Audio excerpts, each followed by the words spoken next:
দেখে আমার সিস্টারটা একটু হাজার দিই, দেখে আগে জোর কেমন ভাইরা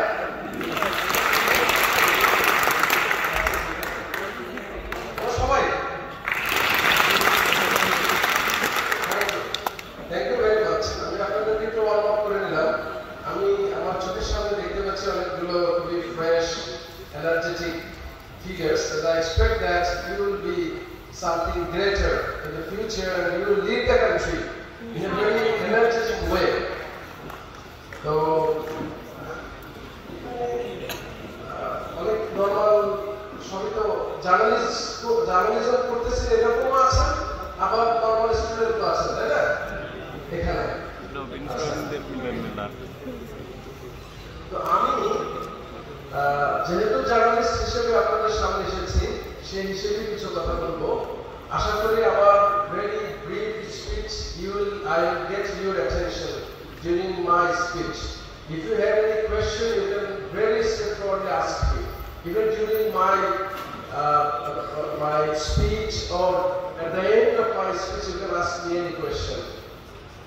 তো জার্নালিজম নিয়ে একটু কথা বলি, যেহেতু এটা বিষয়। আমরা সবাই যে সময়টা পার করেছি, যখন মানুষের মন একটু ভালো থাকে, ধরেন ব্যস্ততা নাই, ইকোনমিক ক্রাইসিস নাই, তাই না, সবাই একটু ফুরফুরে মেজাজে, তখন আমরা কি করি?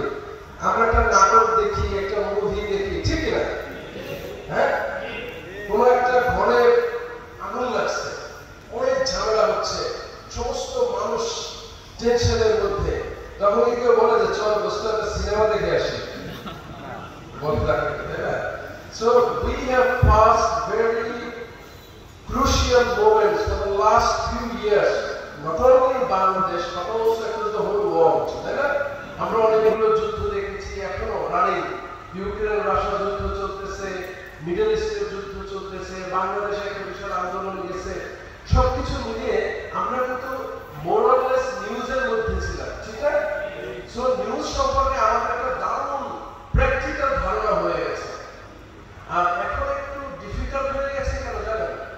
আমরা একটা সময় যখন জার্নালিজমের স্টার্টিংটা আমরা করেছি, আমি ঢাকা ইউনিভার্সিটি যখন অনার্স ফার্স্ট ইয়ারে পড়ি, মূলত তখন থেকেই আমি সাংবাদিকতার সাথে জড়িত, ঢাকা ইউনিভার্সিটি করেসপন্ডেন্ট হিসেবে কাজ করেছি।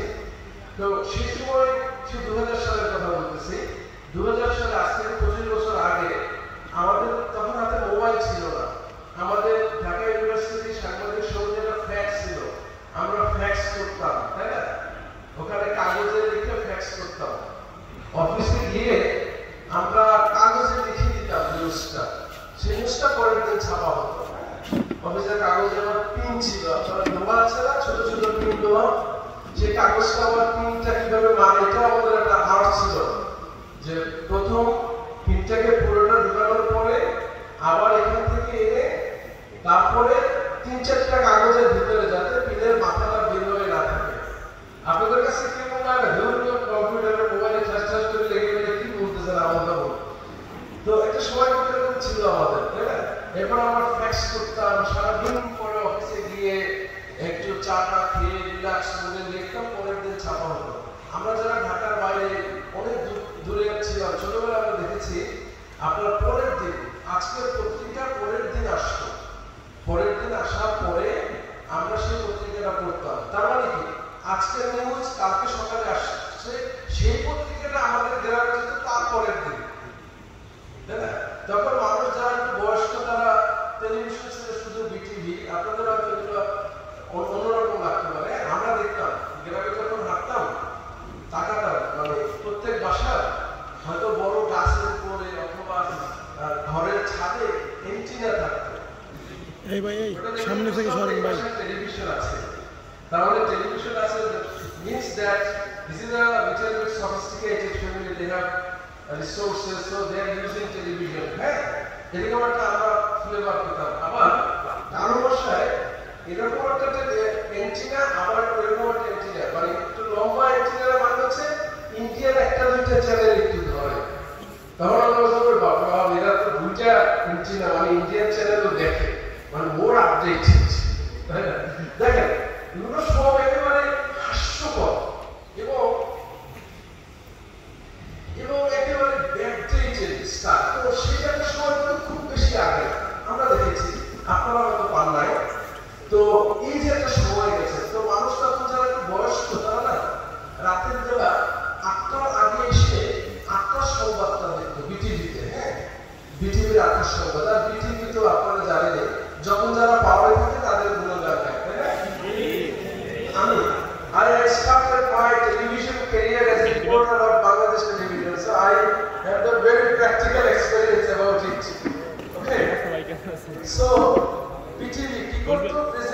সে শক্ত হয়ে হ্যাঁ রোবোটিক স্টাইলে বসে তারপরে কণ্ঠটাকে একটা আর্টিফিশিয়াল মোটা করে তারপরে খবর করতে অত খবর করতেছে না জানে কি শক্ত হয়ে তারপরে স্থির হয়ে কণ্ঠটাকে আর্টিফিশিয়াল মোটা করে করতো।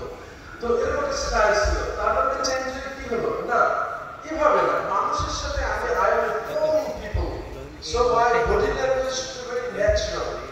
If I act like a statue, like a robot, it will not be very normal, usual, তাই না?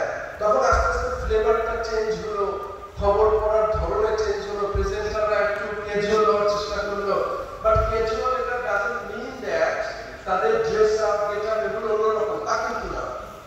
মানুষের খবরের সাথে সব থেকে ইম্পর্টেন্ট জিনিস কি জানেন?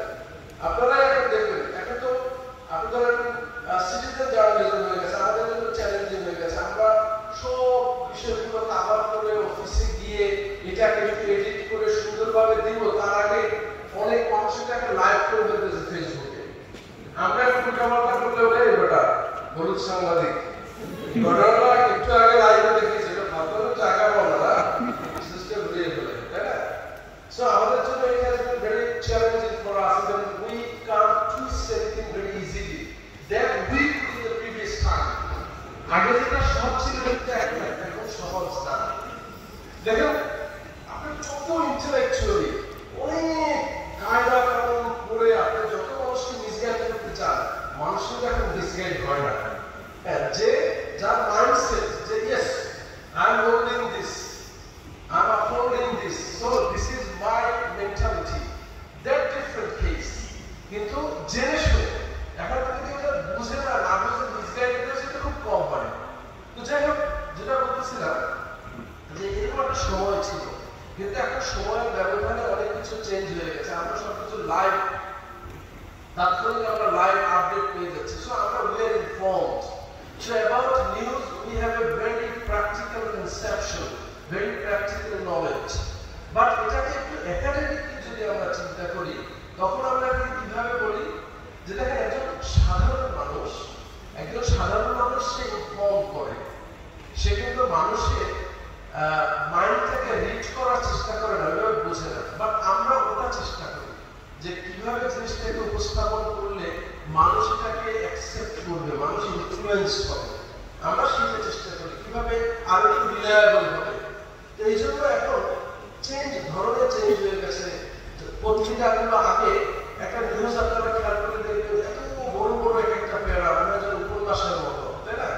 এখন সময়ের ব্যবধানে সেটা ছোট ছোট প্যারা আকারে লেখে। কারণ কি আই ফ্রেন্ডলি। আপনি একটা চিঠি লিখবেন, একটা পৃষ্ঠ যদি এক প্যারায় লেখেন, যে পড়বে সে কিন্তু ক্লান্ত হয়ে যাবে, কিন্তু যদি আপনি ছোট ছোট প্যারায় লিখে তার জন্য আই ফ্রেন্ডলি পড়তে ভালো লাগবে, তাই না? এটা আমরা টেলিভিশনে এখন দেখি একজন ছেলে বা একজন মেয়ে যখন খবর করতে আসেন, হ্যাঁ, তখন তারা কিন্তু খুব ইজিলি কথা বলেন, একদম কথা বলার মতো করে। আবার অনেক সময় আমরা কি করি, একজন ছেলেকে বসে একজন মেয়েকে বসে, তাই না? কারণ একজনের কথা শুনতে আর খুব ভালো লাগে, একই চেহারা, হয়তো খুব হ্যান্ডসাম, দেখতে শুনতে টাইটুই পরে আসলো, হ্যাঁ, ছেলেটা আসলে হয়তো মেয়েরা একটু বেশি করে দেখলো, ছেলেটা দূর তার কথা শুনতে শুনতে আর খুব ভালো লাগে। এখন ঠিক পাশে যদি একটা মেয়ে সুন্দর ড্রেসে দেখতে ভালো লাগে, তাহলে একটা ব্যালেন্স হয়। আমরা প্র্যাকটিক্যাল বলে আমাদের হয়তো আপনারা মনে করেন যে এমনি মনে হয় বসিয়েছে, একটা ছেলে মেয়ে ঘর হচ্ছে, আসলে কিন্তু আমাদের মানুষকে ধরে রাখা যে কই যাবা। আমার কাছে খুবই সুন্দর একজন মানে প্রেজেন্টার আছে, মেয়ে তোমাদের দেখো তার কথা শোনো, আবার আমার খুবই হ্যান্ডসাম একজন আছে, আমার খুবই মনে না, তোমরা দেখো সেও খবর করতেছে। এটা কিন্তু রিয়াল ফ্যাক্ট, কিন্তু তাই আপনারা যেভাবেই নেন, আমরা ওই মেন্টালিটি থেকে একটা ছেলে মেয়ে দেখে। আমরা মানুষের আরেকটা সাইকোলজি হচ্ছে, মানুষ একটা কথা না বেশিক্ষণ শুনতে ভালো লাগে না, মানুষ একটু চেঞ্জ চায়।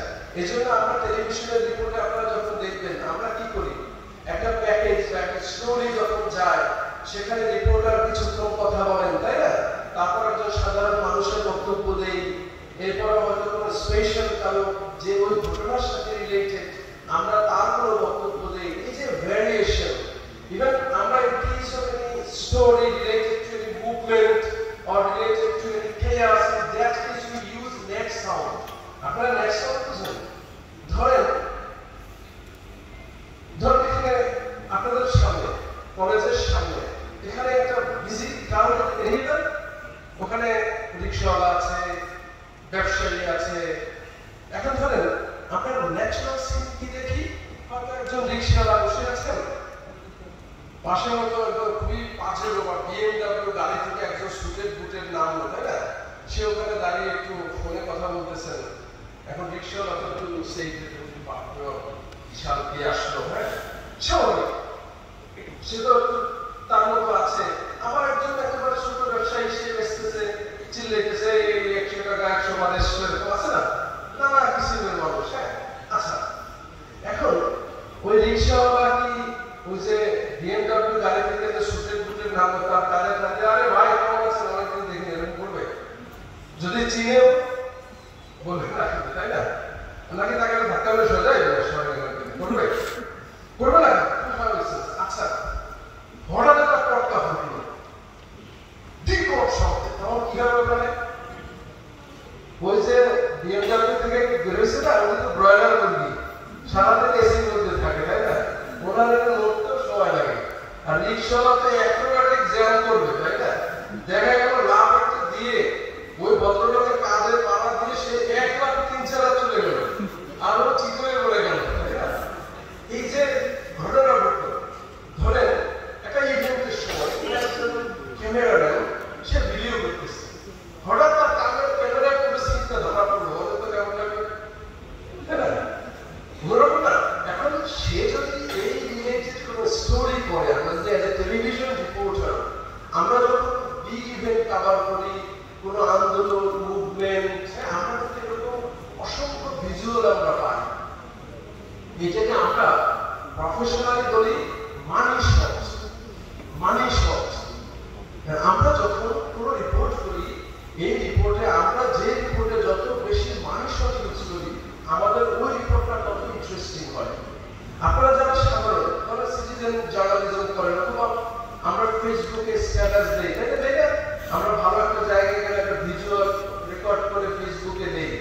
এই জিনিসগুলো দেওয়ার সময় মাথায় রাখবেন যে আপনি যত মানি শট ইউজ করবেন, সুন্দর সুন্দর শট ইউজ করবেন, তত আপনার জিনিসটা কিন্তু ভালো লাগবে। আবার ছবি তোলার সময় আমরা এখন যারা আমরা ফেসবুক, টুইটার, তারপরে ইউটিউবে আমরা কন্টেন্ট আপলোড করি, তাই না, আমরা স্টিল ছবি দিই, স্টিল ছবিকে মোশনোগ্রাফ করে অনেক কিছু করি। তো মাথায় রাখবেন, জার্নালিজম করি অথবা না করি, আমি যখন এই কাজগুলো করব, তখন আমাকে এগুলো মাথায় রাখে যে আমি যত ন্যাচারাল জিনিসটা পাবো তত মজা। একটা ঘটনা বলে আপনাদেরকে, একবার অফিস থেকে আমাকে অ্যাসাইনমেন্ট দিল, যারা ফুটপাথে থাকে, those who live across the footpaths, those who have no residential houses, এরকম ঢাকা শহরে there are so many flooding people in this capital Dhaka, right? আসলে প্রচুর flooding people থাকে না, রাস্তাঘাটে থাকে। ধরেন আরো প্রায় 15 বছর আগের কথা। স্বাভাবিকভাবে এখন তো সবার হাতে স্মার্টফোন, সবাই ভিডিও করে, কিন্তু প্রথম দিকে যখন মোবাইলটা অ্যাভেলেবেল না, তখন আমরা যখন টেলিভিশনে রিপোর্ট করতে যেতাম, ক্যামেরাগুলো ছিল সাইজে বড়, বিশাল ক্যামেরা, বিশাল একটা ট্রাইপড। আমরা যখন সেট করে কথা বলতাম ক্যামেরার সামনে, এত মানুষ ভিড় করতো, পুরো ফ্রেমটাকে নষ্ট করে দিত, গায়ের উপর হুমড়ি খেয়ে পড়তো। অনেক কষ্ট করে আমরা দ্রুত এক জায়গায় গিয়ে ক্যামেরাটা অন করে তাড়াতাড়ি কাজটা করে আসতে যেতাম, মানে মানুষের এত ভিড় করতে এখন করে না। ক্যামেরা থেকে ভালো লেগে আমার কাছে আছে, হ্যাঁ, এটা অবস্থা যেরকম। আপনি কি বানাবেন? আমি ইউটিউবে আমার কন্টেন্টের ভিউ অনেক বেশি, আপনার মধ্যে রিপোর্টার আমার কথা ফিলিংস লাইফ হিসেবে বলেন, মজা করে দুষ্টুমি করে অনেক ভিউ হয়। একটা কি চলতেছে আসলে, এটা অস্বাস্থ্যকর কিছুটা, মানে মানুষের হিউজ টাইম নষ্ট হয়। যেমন আগে ছোটবেলায় যখন ইউনিভার্সিটিতে প্রথম দিকে যখন ভর্তি হয়েছি, আমার মনে আছে সেই 99, 2000, 2001, 2002 সাল পর্যন্ত যখন বাড়িতে যেতাম লঞ্চে, মানুষ দেখতাম কোনো নোবেল বা উপন্যাস বা গল্পের বই পড়তো, তাই না? আর এখন 5 বছর পরে 6 বন্ধুর সাথে দেখা হয়েছে, কোথাও 1 মিনিট কথা বলে 6 জনের মধ্যে 6টা বলে দিতেছে, হ্যাঁ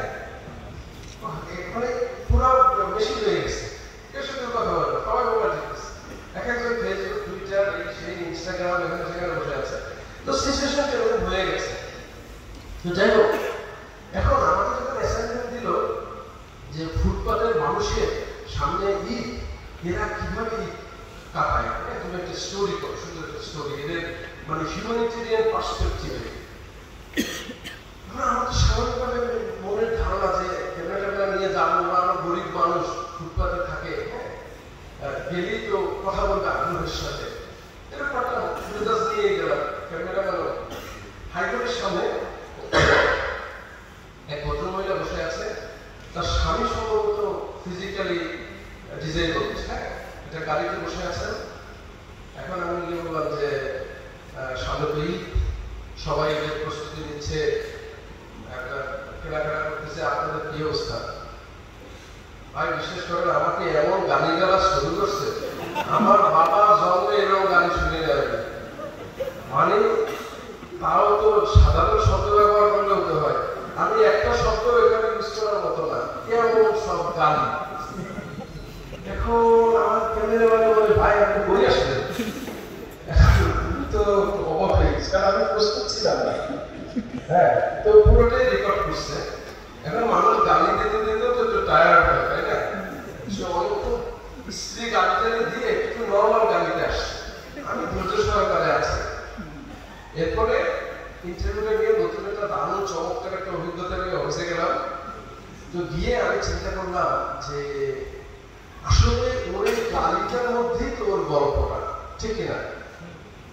যখন আমরা কাজ করতে যাই, মানুষ ভিড় করে, আমরা মানুষের জটলা ভেঙে কাজ করতে পারি না, কিন্তু she has no feelings whether she will be broadcast on television channel or not, it doesn't matter to her, তাই না?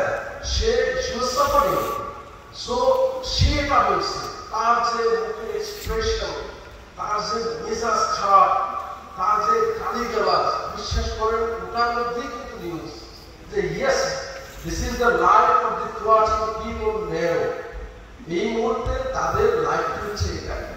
তো আমি এখন যতই বলি আমি ওই গালিগালাজ টেলিভিশনে দেখা দেওয়ার মতো একটু কম কোনো মতে সেন্সর করে যেটুকু দেখানো যায় আমি ইউজ করছি, কারণ তার ওই মেজাজ খারাপ, তার ওই ভাগ, ওটাই হলো নিউজ। তো আমরা যখন এটা বললাম কেন, যখন আমরা কাজ করবো, কোনো কিছু ফিল্মিং করবো, হ্যাঁ, একটা গল্প নিব, এটা আমরা সিটিজেন জার্নালিজম করি আর মেইনস্ট্রিম জার্নালিজম করি, মাথায় রাখতে হবে যে আপনি যাকে কাউকে যখন আপনি ফিল্ম করবেন, he or she has the right to react anyway, you must have cool headed। গালি একটা দিলে সাধারণত আমার ছিল, আমি কোথাও রিপোর্টার, হ্যাঁ, আপনিও ধীরে ধীরে চল লাগাই, এটা না। ইভেন আমার মনে আছে আমরা মাঝে মাঝে বিরক্ত হতাম যখন প্রচুর মানুষ ভিড় করতো। তো বাইরে একটা ট্রেনিংয়ে গেলাম, ইন্টারন্যাশনাল একটা ট্রেনিং, 15 দিনের টার্কিতে গেলাম। ওখানে একজন বিবিসির এক রিপোর্টার বলল, you have no right even to interrupt people during filming. তুমি কাজ করবার পিছনে যাবে আর তাদের ইচ্ছা, তুমি কাউকে বাধা দিতে পারবে না। ইভেন আপনারা দেখবেন আমরা অনেক সময় অনেক অ্যারেঞ্জ করি, চেষ্টা করি যাতে দিতে হয়, কিন্তু ইন্টারন্যাশনাল টেলিভিশন রিপোর্টার হাঁটতে যাচ্ছে, ওটাই অনেক হচ্ছে, কারণ ওটাই ন্যাচারাল। পৃথিবীর মধ্যে সব থেকে একসময় কিন্তু জনপ্রিয় ফিল্ম ছিল ইরানের, হ্যাঁ, ওরা খুব ন্যাচারাল, ওরা একটা শুটিং, ওরা বাজারে চলে যেত, ওখানে ন্যাচারাল শুটিং করতো, প্রচুর সাধারণ মানুষদের শুটিংয়ে চলে আসতো, ন্যাচারাল ফিল্ম। তো ন্যাচারাল জিনিসটাই ভালো। এখন ন্যাচারাল জিনিসটাকে একটু সুন্দর করার জন্য আপনার যেটা দরকার, লাইটিং, সিকোয়েন্স, এই সেন্সগুলো আছে, এগুলো আপনারা একটু পড়াশোনা করে নেবেন। তখন আপনারা সোশ্যাল মিডিয়াতেও যখন কোনো কন্টেন্ট ইউজ করবেন, দেখবেন যে আপনারা সেটা একদম অন্যরকম ফ্লেভার হবে এখন থেকে, আগে যেটাই করতেন। আমরা এখন কি করি, নর্মাল একজন মানুষ, হ্যাঁ, এখন তো মাল্টিমিডিয়ার যুগ, তাই না? আমরা সবকিছু, আমরা মোবাইলে ছবি তুলি, আমরা ভিডিও করি, আমরা সেটা সাথে সাথে ফেসবুকে দিই, আমরা সোশ্যাল মিডিয়ায় শেয়ার করি। বড় একটা ঘটনা ঘটছে, এরকম হয়েছে মোবাইলটা নিয়ে, মানে 5 মিনিট শুট করছে, 10 সেকেন্ডও স্থির না, তাই না? আমরা স্বাভাবিকভাবে মানুষ চোখ দিয়ে কিভাবে দেখে বলেন তো, কোন একজন চোখ দিয়ে কিভাবে দেখে? এখানে ধরুন কোন একটা লোক পিছনে দরজা দিয়ে যদি ঢুকে, সে কি করবে জানেন? সে ওখান থেকে পুরো দৃশ্যটাকে আফসা ভাবে দেখবে, তাই না? যে অনেকগুলো মানুষ এখানে দাঁড়ানো, someone is sitting here and someone is speaking here, সে কিন্তু আফসা পাবে সব একসাথে একটা দেখে।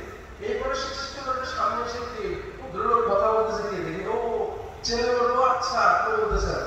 এরপরে দেখবে যে স্টেজে কারা আছে, সে এখানে দাঁড়িয়ে আমরা দেখতে কারা আচ্ছা ঢাকা কলেজের স্টুডেন্ট, এবার ওই ছেলেটা যে আন্দোলনের সময় সামনে ছিল, অথবা এই মনটা যে চিন্তিত হয়ে যায়, হ্যাঁ এই তো তাই না?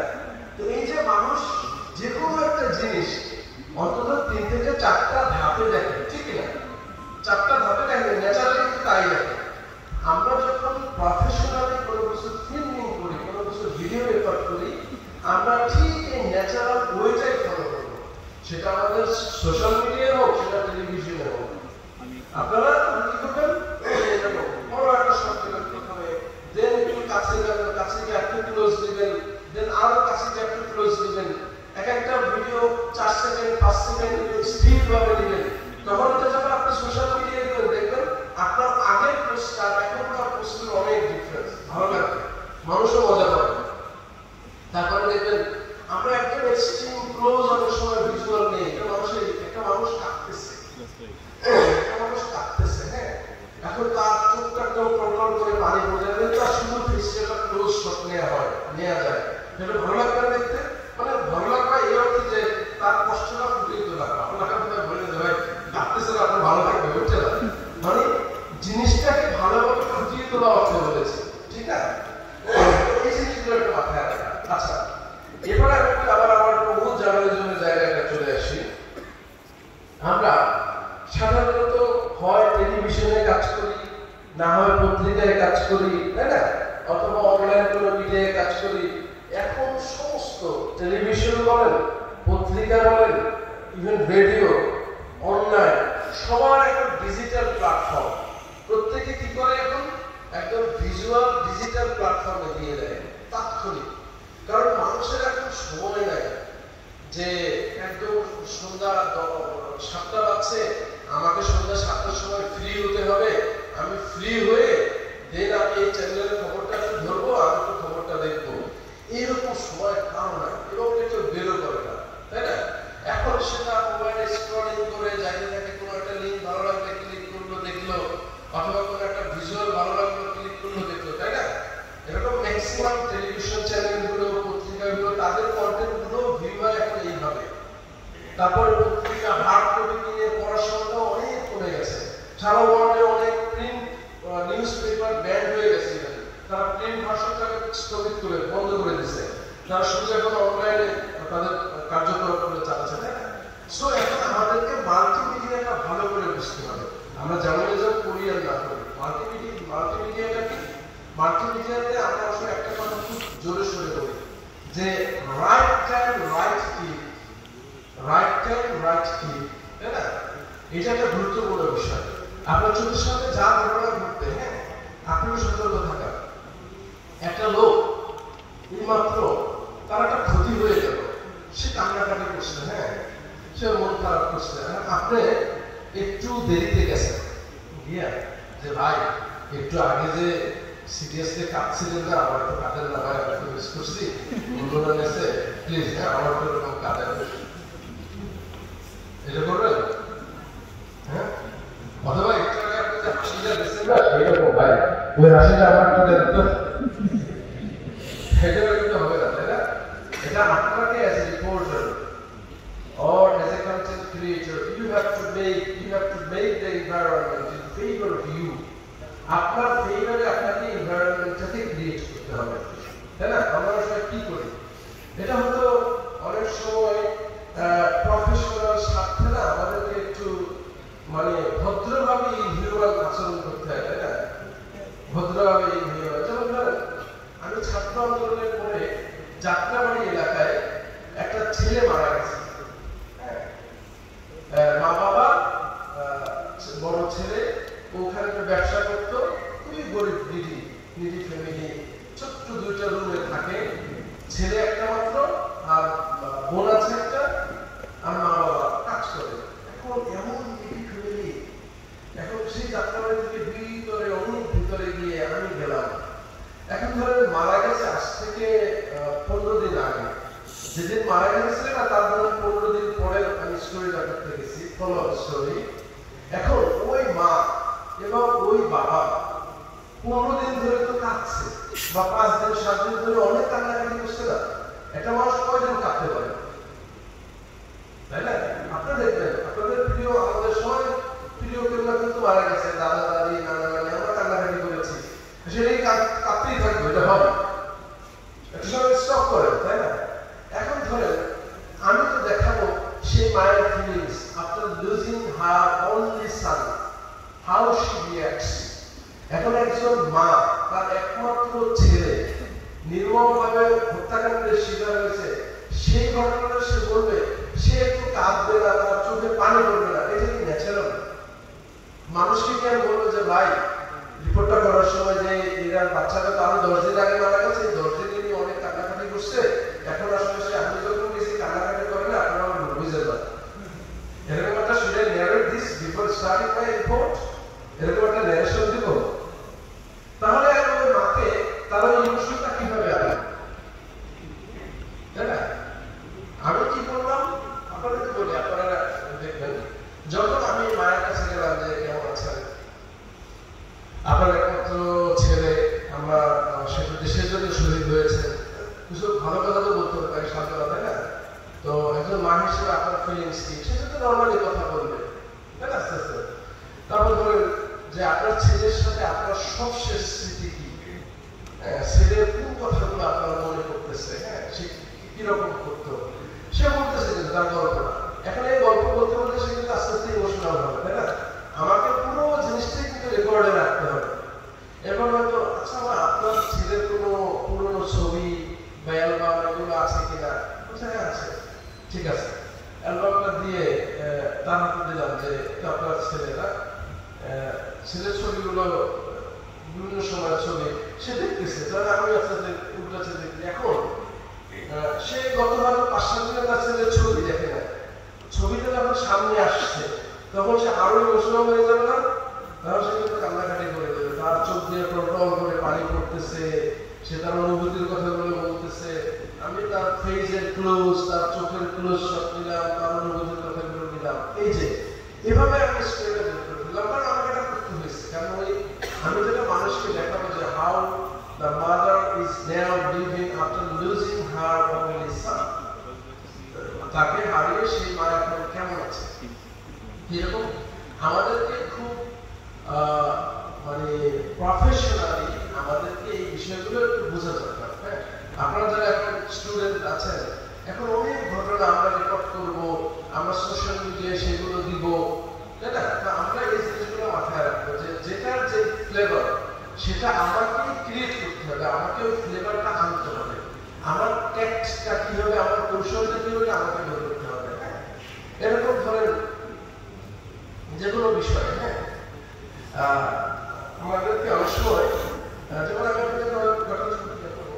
ধরেন একবার আর ছবি তোলার সময় একটু বলে নেই, তারপরে বলি, আপনারা মাথায় রাখবেন ছবি তোলার সময় কারো যখন ছবি তুলবেন, মানে একটা ছবি তুললে একটা পারফেক্ট হবে না, আপনি একসাথে 5-7টা তুলবেন, হয়তো তার এই একটা আপনার মনে হচ্ছে যে হ্যাঁ this is the perfect time to take some snaps of this guy, okay? মানে কয়েকটা পরপর না, দেখবেন যে হয়তো ওখান থেকে একটা দুইটা ভালো আসবে, তাই না? তখন আগে তো যে ভাই ছবি তুলতে গেলে আর এক ঝামেলা, এক ক্লিক মানে একটা ফিল্ম নষ্ট, ঠিক কিনা? আপনারা এগুলো ফেস করছেন জীবনে? আগে কিন্তু ডিজিটাল ছিল না, তখন ফিল্ম ছিল, এরকম নেগেটিভ, একটা ক্লিক দিলে একটা নেগেটিভ শেষ, ছবিটা ভালো হোক বা খারাপ হোক। তখন স্টুডিওতে গেলে এ ভাই সোজা হন, এই গাছ সোজা করেন, এই মুখ বন্ধ করেন, ভাই খারাপটা চুপ চুপ দেবেন না, যেমন ও ঠিক দিল আর কিছু চুপ দিলাম, এই ছবিটা হবে না, কিন্তু ফিল্ম একটা নষ্ট। এখন কি ঝামেলা আছে? এগুলো মজার মজার এক্সপিরিয়েন্স আগের দিনে মানুষগুলো ফেস করছে। হ্যাঁ, একটা ছবি তুলতে গেলে কত কিছু, তবে আমরা কোনো প্রোগ্রামে গেলে আমাদেরকে ফিল্ম দিত, ওটা ছিল একটা জনপ্রিয় gift for journalist, camera film, মানে এক একটা ফিল্মের মধ্যে 32টা নেগেটিভ থাকতো, মানে 32টা ছবি। একটা সেই সময় আজ থেকে 20 বছর আগে একটা ফিল্মের দাম ছিল 300-400 টাকা, আরো বেশি, তখন তো 400 টাকা অনেক কিছু ছিল, তাই না? আমরা নিজেদের দেখে দেখতাম 13 টাকা, এখন কত? 13 টাকা